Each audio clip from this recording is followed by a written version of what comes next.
बार के बजट में आदरणीय निर्मला सीतारमण जी ने जो सबसे ज़्यादा ध्यान रखा है वो मध्यम वर्गीय परिवार का रखा है। 12 लाख तक जिनकी भी आय है उनके आय पर कोई भी कर उनको नहीं देना पड़ेगा। ये 87A के रिबेट के माध्यम से सरकार करेगी।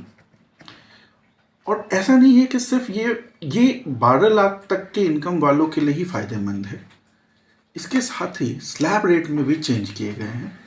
और चूंकि स्लैब रेट में चेंज हुआ है तो जिनकी आय मान लीजिए 20 लाख या 25 लाख रुपए भी है, उन्हें भी 1,10,000 रुपये तक का कम से कम टैक्स बेनिफिट होने वाला है। ये एक बहुत ही बड़ा स्टेप है, क्योंकि 7 लाख पहले 7 लाख तक की आय कर मुक्त थी और 7 लाख से 12 लाख शायद अभी तक भारतीय इतिहास में इतना बड़ा डिसीजन कभी नहीं लिया गया। तो ये मध्यम वर्ग को बहुत राहत देने वाला कार्य है।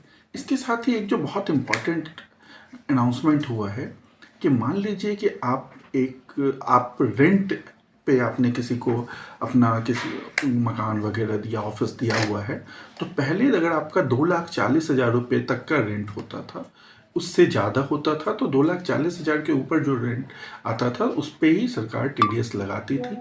और उन्हें TDS सपोज 3 लाख का है तो 3 लाख पे 30,000 रुपये TDS जमा करना पड़ता था, आपका TDS डिडक्ट हो जाता था।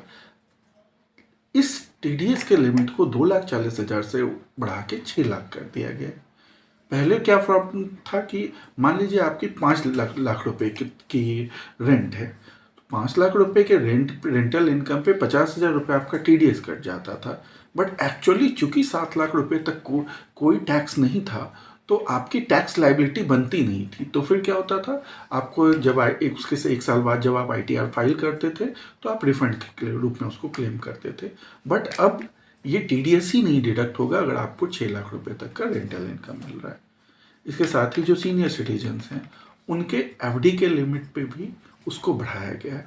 एक तरीके से जो आम जनता है उसका ख्याल रखने की पूरी कोशिश। तो आपने स्लैब की बात की, तो ये स्लैब आखिर क्या है? देखिए, सरकार का शुरू से एक ध्येय होता है कि जो कम आय वर्ग वाले लोग हैं उन पे कम कर का बोझ कम हो और जो ज़्यादा आय वाले लोग हैं उन पे ज़्यादा हो। इसीलिए सबसे पहले सरकार ने जो अभी न्यू टैक्स रेजिम लाया है उसमें 0 से 4 लाख तक की अगर आपकी आय है तो आपको 0 टैक्स है, यानी 0% टैक्स रेट है। अगर आपका 4 लाख से 8 लाख रुपए है तो 5% का टैक्स रेट है। 8 लाख से 12 लाख रुपए इनकम है तो 10% का टैक्स रेट है। मान लीजिए कि आपका 10 लाख रुपए की आय है तो 0 से 4 लाख, पहले 4 लाख पे आपका कोई टैक्स नहीं लगेगा। 4 लाख से 8 लाख यानी अगले 4 लाख पे आपका 5% टैक्स लगेगा, यानी कि 4 लाख का 5% 20,000 रुपये। फिर 8 से 10 लाख, इस 2 लाख पे आपका 10% टैक्स लगेगा, यानी कि 20,000 रुपये। तो 20 और 20 40, एक तरीके से 40,000 आपकी टैक्स लाइबिलिटी हुई। बट चूंकि इस बार के रिबेट में 12 लाख तक के आय वालों, इस बार के बजट में 12 लाख तक के आय वालों पे कोई टैक्स नहीं है, तो ये पूरे 40,000 के टैक्स को सरकार 87A के रिबेट के माध्यम से माफ़ कर देगी। बट यहीं पे मान लीजिए कि आपकी आय मान लीजिए 15 लाख रुपए है, तो 15 लाख रुपए है तो फिर वहाँ पे इस स्लैब रेट के माध्यम से ही आपकी टैक्स लायबिलिटी निर्धारित होगी और उस प्रकार से आपको टैक्स देना पड़ेगा। बट पहले जैसे ये 0 से 3 लाख रुपए तक टैक्स फ्री था, 3 से 7 लाख 5% था, इस बार 0 से 4, 4 से 8, इस तरीके से जो स्लैब रेट में चेंज हुआ है उसके चलते भी जो हायर इनकम वाले हैं उनको भी बहुत फ़ायदा होने वाला है। तो पिछले बजट में अगर 12 लाख तक की बात की जाए तो पिछले बजट में अगर 12 लाख में कितना टैक्स बन रहा था और अभी के समय में कितना टैक्स, अभी तो चूँकि टैक्स फ्री है, तो कितना का फ़ायदा हो सकता है? देखिए, लगभग मेरे विचार में अगर आप 12 लाख के इनकम को लेते हैं तो मेरे ख्याल से 70 से 80,000 रुपये तक का की टैक्स बजट तो हो सकती है।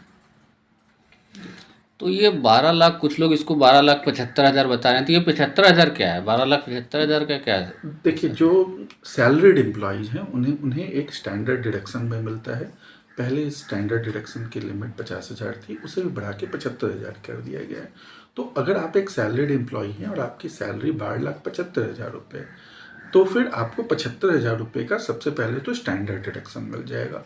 तो फिर 12,75,000 लेस स्टैंडर्ड डिडक्शन यानी 12 लाख, और फिर 12 लाख पे 60,000 की टैक्स लाइबिलिटी होती है स्लैब रेट के माध्यम से, परंतु 87A के रिबेट के द्वारा उस टैक्स लाइबिलिटी को सरकार माफ़ कर देगी।